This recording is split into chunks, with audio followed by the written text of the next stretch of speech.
15장 1절에서 12절 말씀입니다. 사무엘하 15장 1절에서 12절 말씀, 오늘 우리에게 주시는 하나님의 말씀, 우리 함께 한 목소리로 받들어 읽겠습니다. 그 후에 압살롬이 자기를 위하여 병거와 말들을 준비하고 호위병 50명을 그 앞에 세우니라. 압살롬이 일찍이 일어나 성문길 곁에 서서 어떤 사람이든지 송사가 있어 왕에게 재판을 청하러 올 때에 그 사람을 불러 이르되 너는 어느 성읍 사람이냐 하니 그 사람의 대답이 종은 이스라엘 아무 지파에 속하였나이다 하면 압살롬이 그에게 이르기를 보라, 내 일이 옳고 바르다마는 내 송사를 들을 사람을 왕께서 세우지 아니하셨다 하고, 또 압살롬이 이르기를 내가 이 땅에서 재판관이 되고 누구든지 송사나 재판할 일이 있어 내게로 오는 자에게 내가 정의를 베풀기를 원하노라 하고, 사람이 가까이 와서 그에게 전하려 하면 압살롬이 손을 펴서 그 사람을 붙들고 그에게 입을 맞추니, 이스라엘 무리 중에 왕께 재판을 청하러 오는 자들마다 압살롬의 행함이 이와 같아서 이스라엘 사람의 마음을 압살롬이 훔치니라. 4년 만에 압살롬이 왕께 아뢰되 내가 여호와께 소원한 것이 있사오니 청하건대 내가 헤브론에 가서 그 소원을 이루게 하소서. 당신의 종이 아람 그술에 있을 때에 소원하기를 만일 여호와께서 반드시 나를 예루살렘으로 돌아가게 하시면 내가 여호와를 섬기리이다 하였나이다. 왕이 그에게 이르되 평안히 가라 하니 그가 일어나 헤브론으로 가니라. 이에 압살롬이 정탐을 이스라엘 모든 지파 가운데에 주로 보내 이르기를 너희는 나팔 소리를 듣거든 곧 말하기를 압살롬이 헤브론에서 왕이 되었다 하라 하니라. 그때 청함을 받은 200명이 압살롬과 함께 예루살렘에서부터 헤브론으로 내려갔으니 그들은 압살롬이 꾸민 그 모든 일을 알지 못하고 그저 따라가기만 한 사람들이라. 제사 드릴 때에 압살롬이 사람을 보내 다윗의 모사 길롯 사람 아히도벨을 그의 성읍 길로에서 청하여 온지라. 반역하는 일이 커가매 압살롬에게로 돌아오는 백성이 많아지니라. 아멘. 우리는 죄가 참 무섭다는 것을 아는 사람들이지요. 죄의 무서움을 알지 못하는 사람들은 죄를 범하면 처음에 희열을 느낀대요. 전율을 느낀대요. 그래서 그것을 반복하기도 하고 그 죄에 빠져들죠, 점점. 그러다가 결국 어떻게 되냐면 그의 영적인 감각이 마비되고 만다 그러잖아요. 그래서 그 양심이 마치 돌처럼 굳어서 자기가 죄를 범하면서도 내가 죄를 범한다는 죄의식을 갖지 않게 된다 하는 그런 이야기들을 하게 됩니다. 오늘 우리는 압살롬이라고 하는 사람의 반란, 반역에 대한 이야기의 서두의 말씀을 함께 읽었어요. 이제 이 사무엘하 15장부터 압살롬이 아버지 다윗에게 반란을 일으키고 그의 왕권을 찬탈하기 위한 그런 행위가 이어지는 그런 모습들을 우리가 보게 됩니다. 압살롬이 그의 그 이복 형이었던 그 암논을 죽였지요. 자기 여동생 다말을 범해서 그것을 원수를 갚기 위해서 암논을 죽였고 그 일 때문에 그가 예루살렘에서 도망을 치게 되죠. 그래서 그가 아람 지역으로 가게 되고 그늘 왕, 그래서 우리가 성경에 보면 달메라고 하는 사람의 이름에 등장하게 되는데 그의 외조부 집에 가서 그가 피난 생활을, 도피 생활을 하게 됩니다. 그러다가 그가 예루살렘으로 귀환하는 이야기, 다윗의 장군 요압이 어떤 이렇게 꾀를 내서 아버지 다윗으로 하여금 이 압살롬을 다시 불러올 수 있는 계기를 마련해 준 게 이 앞에 있는 14장의 모습이었어요. 예루살렘으로 귀환해 왔어요. 자, 자기 형을 죽였는데, 그래서 도피 생활을 했는데 다시 예루살렘 아버지가 있는 그곳으로 돌아올 수 있게 됐어요. 자, 그렇다면 이제 더 이상 무슨 일을 꾸며서는 안 되잖아요. 더 이상 어떤 죄악에 빠져서도 안 되잖아요. 그런데 그 압살롬이 결국에는 아버지에게 반란을 일으키게 되는 그러한 모습을 보여주는 게 이 15장의 장면입니다. 우리가 그 앞에 이야기를 보면 압살롬이 암논을 죽이기 위해서 얼마 동안 그가 계획을 하고 기다리냐면 2년 동안 그가 기다렸다는 장면이 나와요. 그러다가 양의 털을 깎는 그 축제에 맞춰서 자기 형제들, 왕자들을 불러들이게 되고 그때 원수를 갚는 그런 피해 보복을 했던 일을 우리는 기억합니다. 그 원수를 갚기 위해서 2년을 기다렸어요. 그런데 오늘 말씀에 보면 7절에 그런 이야기가 나와요. 4년이 지난 다음에, 자, 압살롬이 돌아온 다음에 다시 그가 아버지를 몰아내고 왕위를 얻기 위해서 그가 또 4년의 시간을 도모하는 거예요. 그러니까 그의 삶이 원수를 갚고 아버지의 그 왕위를 빼앗기 위해서 도모하고 하면서 보낸 시간을 보세요. 얼마나 그 죄악을 계획하고 그것에 빠져서 살아가는 시간이 길었는지를 보게 돼요. 참 불행한 그런 삶을 살았던 이 압살롬의 모습을 우리에게 보여줍니다. 여러분 한번 보세요. 자기 형 암논을 죽였어요. 살인을 했어요. 그리고 아버지를 죽이고 그 왕위를 차지하려고 그랬어요. 그러니까 그 사람은, 이 압살롬이라는 사람은 결국 2번이나 살인을 계획했던 그런 죄악을 도모했던 사람임을 우리가 알게 됩니다. 그런데 이 압살롬은 그 2번의 죄악을 도모하면서도 그런 생각을 안 했을 거예요. 내가 죄를 짓는다. 이게 나쁜 일이다. 이런 생각을 안 했을 거예요. 물론 그 가운데 다윗의 실수가 있지요. 아버지가 그 일이, 암논이 그 자기 이복 여동생을 범했을 때 그것을 바로 잡지 못하고 잘 다스리지 못해서 이런 불행이 더 커지기도 했지만 어쨌든지 그는, 이 압살롬이라는 사람은 이 일을 범하면서 그랬을 거예요. 내가 죄를 짓는 게 아니라 무엇인가 바로잡는다, 이런 생각을 했을 거예요. 이 일은 필요한 일이고, 그리고 좀 더 나가면 이 일은 선한 일이다, 이렇게 생각했을 거예요. 내가 내 여동생의 명예를 회복시키는 것이고, 그리고 내가 이 일을 통해서 정의를 바로잡는다, 아마 이렇게 생각을 했을 거예요. 아버지가 그 암논에 대해서 아무런 조치를 취하지 않는 것을 보면서 물론 실망했지요. 그러면서 생각했을 겁니다. 아버지는 정의를 행할 그런 마음이 없는 것 같다.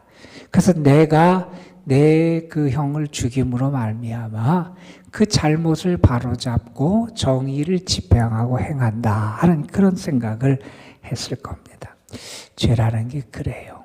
죄라는 게 우리가 그것이 잘못됐다, 그것이 나쁘다, 그것이 악하다 하는 생각보다 그것이 잘못되지 않았다 하는 생각을 자꾸 우리에게 심어준다는 거예요.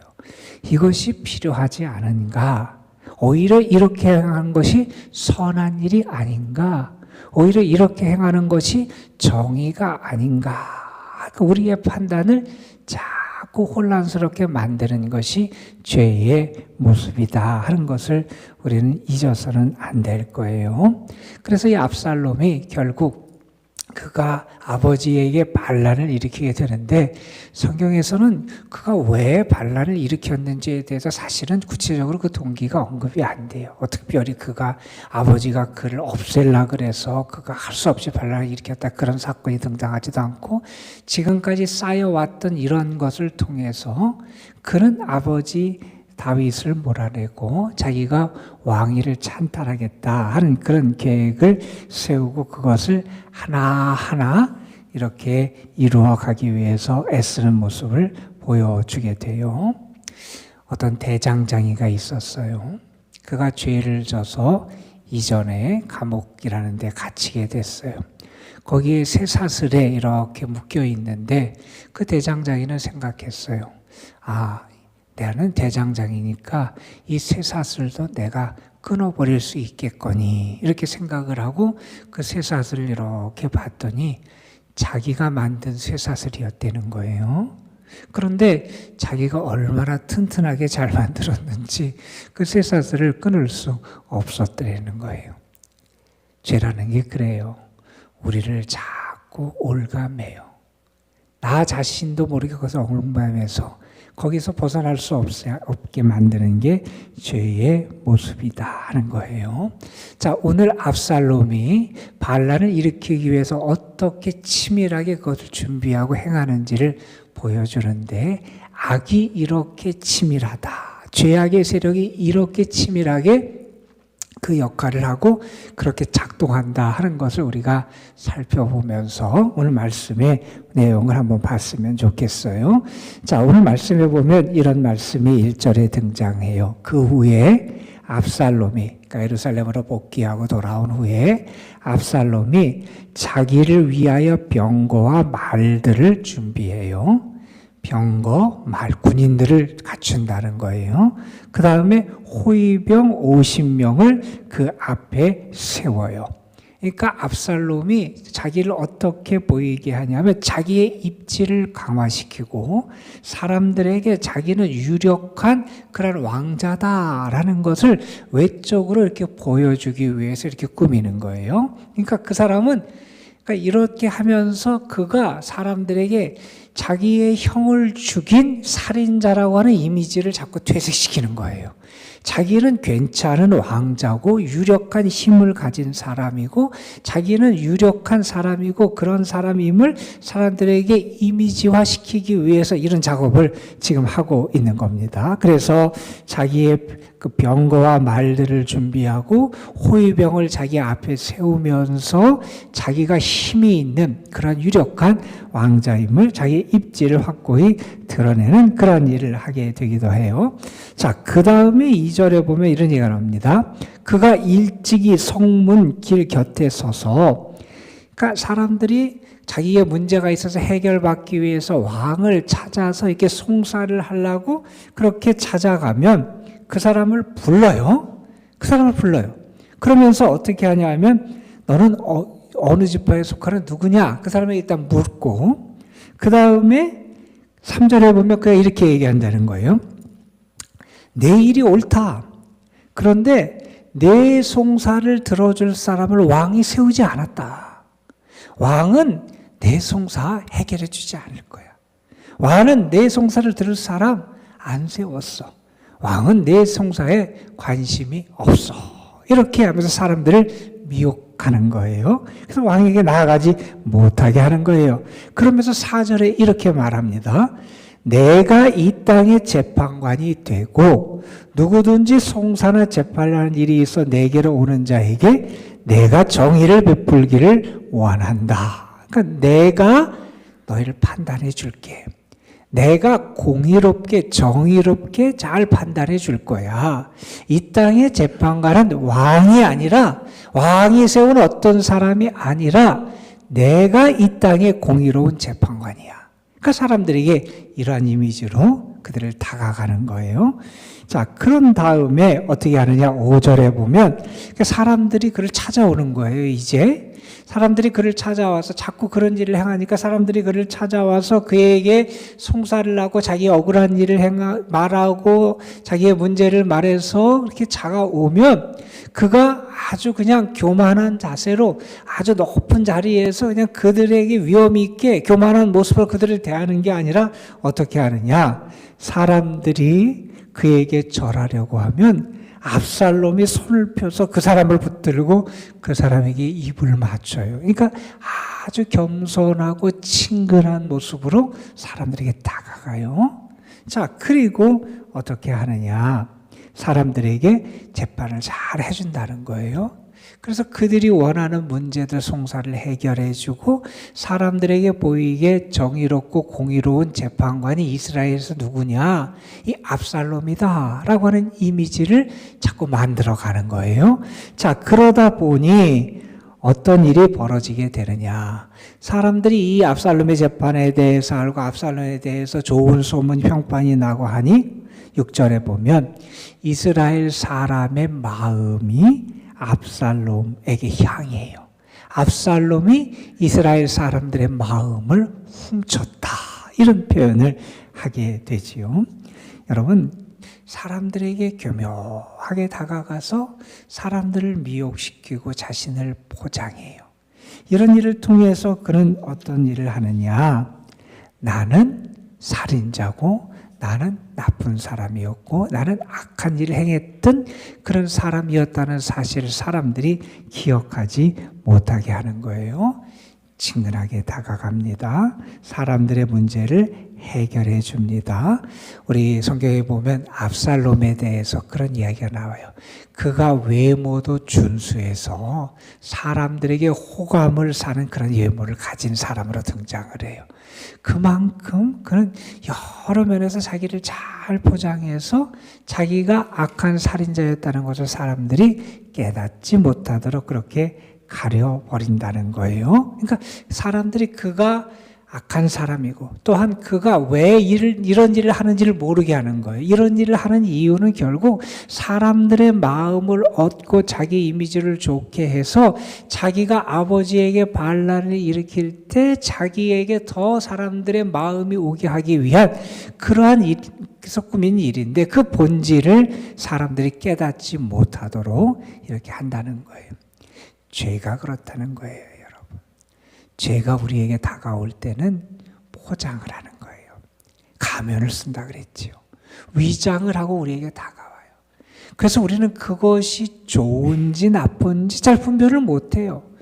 그것에 넘어가고 그것을 따라가면서도 내가 그것에 넘어가면 잘못될 줄 알지를 못하고 내가 그래서 판단이 흐려지는 게 죄가 우리에게 다가오는 모습이다라는 거예요. 자, 그 다음에 여러분 무슨 일이 있느냐?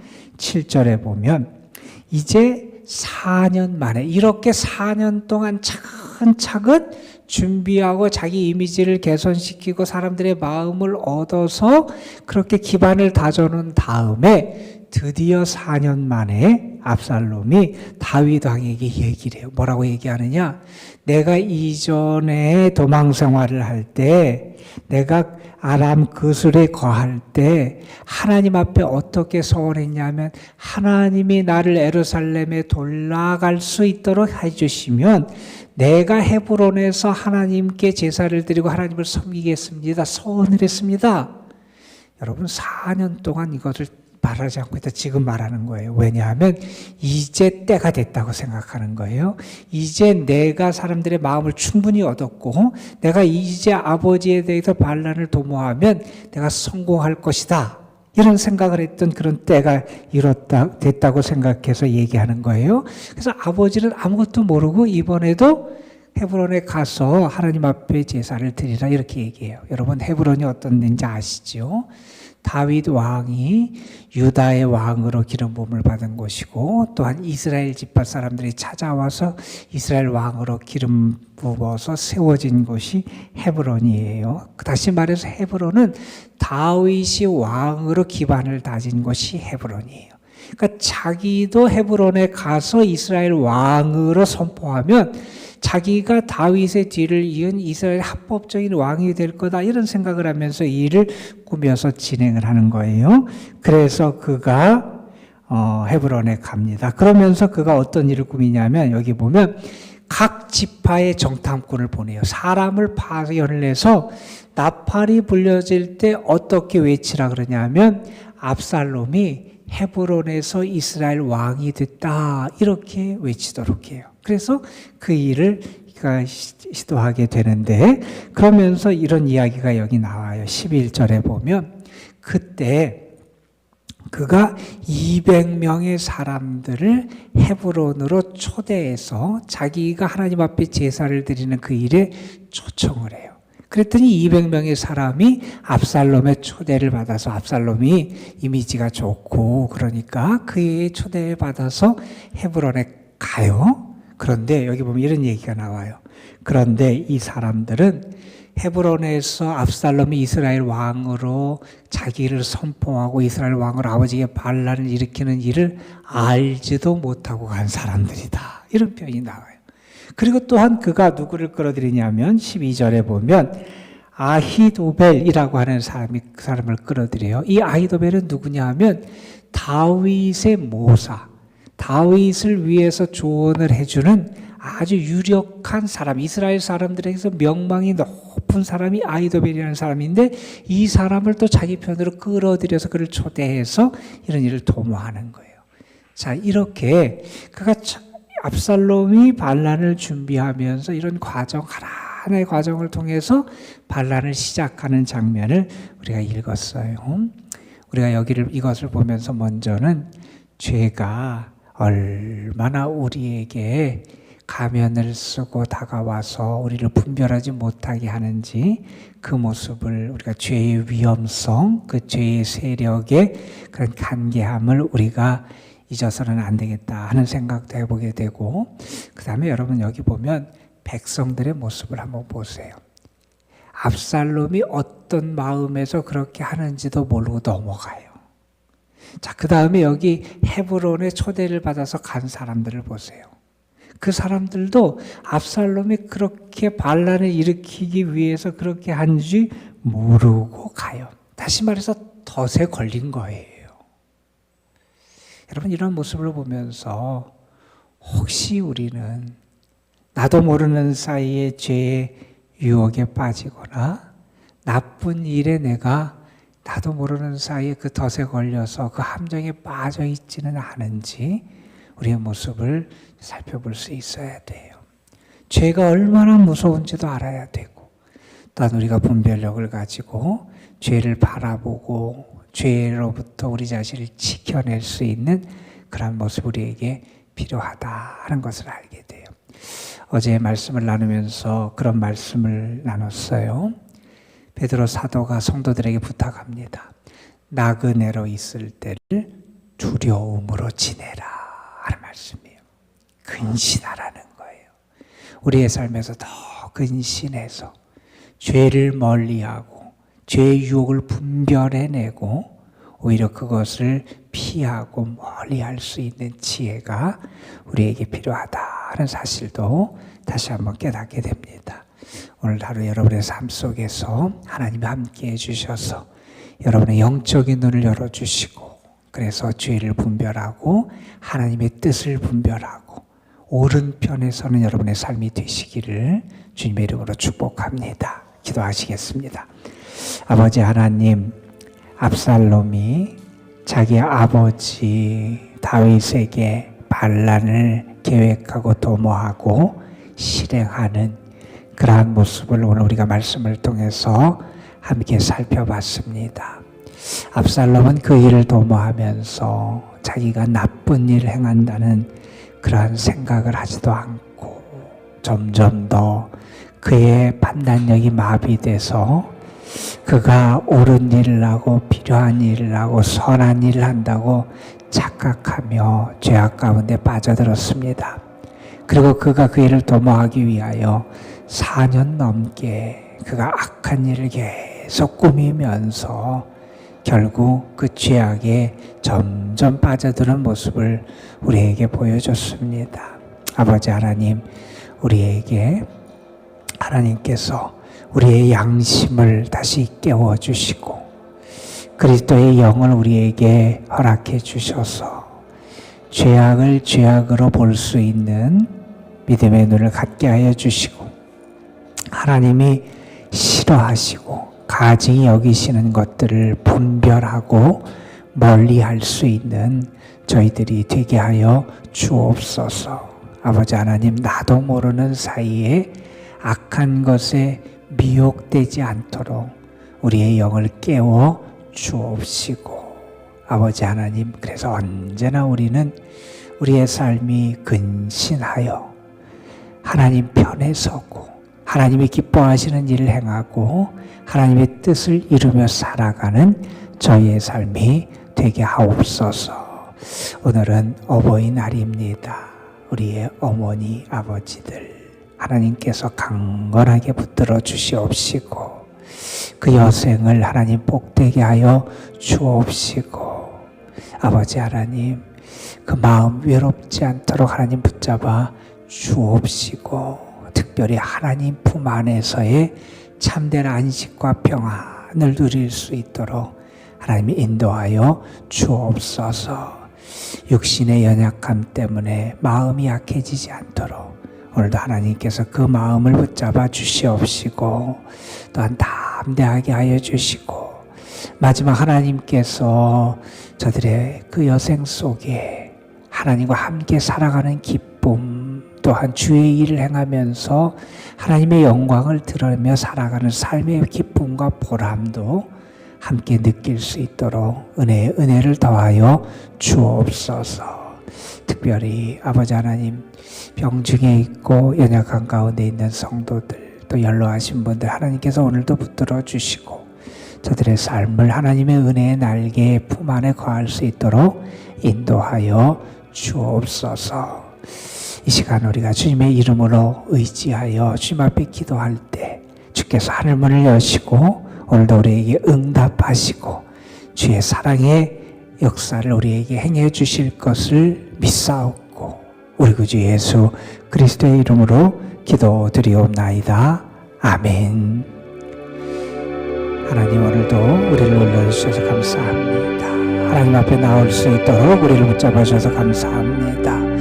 주의 이름 앞에 기도하고 주의 이름으로 살아가는 저희들 오늘도 우리의 삶이 죄악의 유혹으로부터 멀리 할 수 있는 삶이 될 수 있도록 아버지 우리를 이끌어 주시기를 바라옵고 원합니다. 아버지 하나님, 죄를 끊을 수 있는 능력도 주시고 죄의 유혹을 분별할 수 있는 그러한 것 우리에게 허락해 주시기를 간절히 바라옵고 원합니다. 주의 사랑을 우리에게 더하여 주시고